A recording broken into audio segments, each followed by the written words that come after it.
Пазарџиите повторно го кренаа својот глас и излегоа на протест.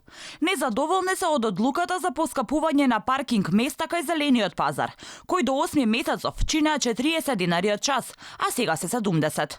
Пазарџиите велат со ова државата им го крати и така малиот профит кој го имаат продавајки на мирници на мало, за парче леп.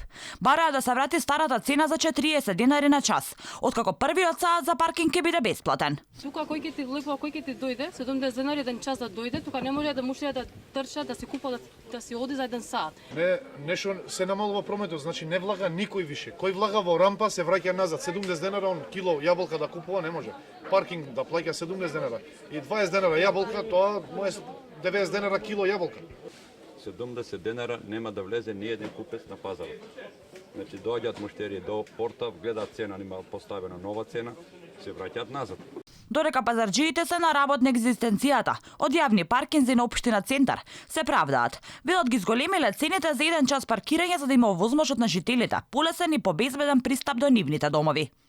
Со воведувањето на овие мерки, јавното предпријатие Паркинзи на општина Центар ќе стави крај на неправилностите кои се случуваа години наназад и ќе направи ред во паркирањето, давајќи приоритет на жителите кои живеат во опфатот на паркиралиштето Ауто Македонија, кои што заради сите овие злоупотреби не можат да го користат паркиралиштето во близина на своите домови, бидејќи секојдневно се соочуваат со неподнослив проблем со паркирањето. ЈП Паркинзи на општина Центар сметаа дека решението на проблемот треба да се бара во Скопски пазар, кој треба да обезбеди дел од својата парцела која ќе биде намената за потребите на своите закупци на тезги, а не решението да се бара во злоупотреба на јавна површина, со цел да се задоволат потребите за еден приватен бизнис, велат од ПОЦ.